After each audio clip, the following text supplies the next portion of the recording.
Muitas vezes a dor da perda de uma pessoa da família vem junto com os aborrecimentos da partilha dos bens do parente que morreu. Se a pessoa deixa registrado em testamento o seu desejo, tudo fica bem mais fácil. Mas se isso não acontece, a lei precisa ser obedecida, mesmo que muitas vezes pareça injusta. Realidade que essas irmãs decidiram questionar na justiça. Veja só. O computador e a carteira com cartões e documentos pessoais foram as únicas coisas que chegaram às mãos de Elísia e Evanir depois que a irmã delas morreu em junho desse ano.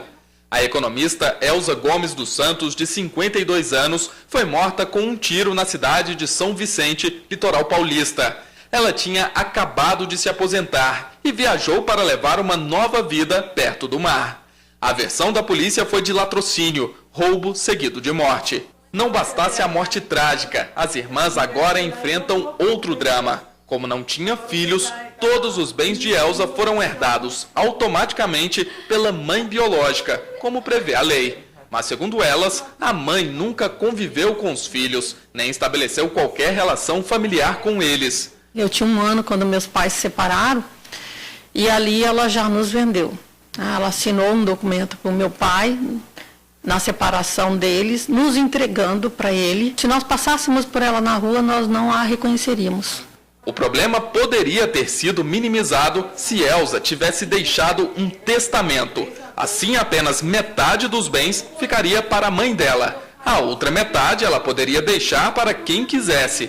As irmãs agora brigam na justiça pelo direito à herança. Essa genitora, ela está amparada por um código obsoleto, que a favorece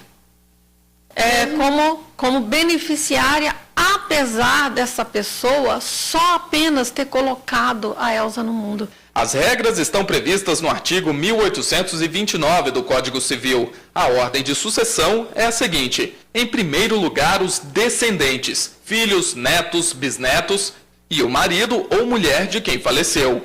Caso não haja, o direito é dos ascendentes, pais, avós, bisavós e, mais uma vez, do marido ou mulher. Se não houver nenhum dos dois primeiros, tudo vai para o cônjuge, marido ou mulher. Só em último caso é que os bens vão para os chamados colaterais, irmãos, primos, tios. O advogado explica que o testamento pode ser feito em cartório por maiores de 16 anos em qualquer época, podendo ser alterado a qualquer momento. Mas a pessoa só pode dispor da totalidade de seus bens caso não tenha descendentes, ascendentes ou se não for casado. O testamento é um ato de vontade de qualquer pessoa capaz acima de 16 anos, que pode ser feito de várias formas previstas no Código Civil. E a mais usual no Brasil é por instrumento público. Eu vou num cartório e peço para o cartorário fazer para mim um testamento. Eu, em vida, digo para quem que eu quero que fiquem os meus bens.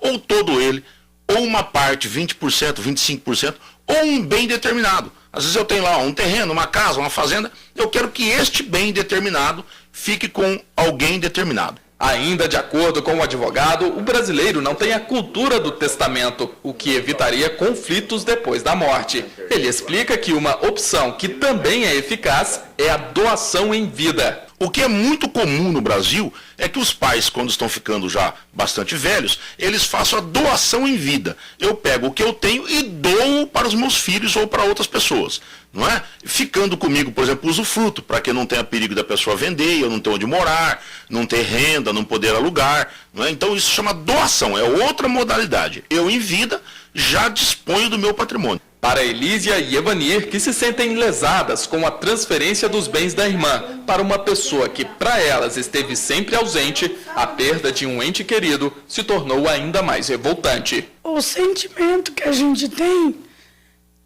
é de ter sido a vida inteira roubado, entendeu? Roubado em todos os sentidos.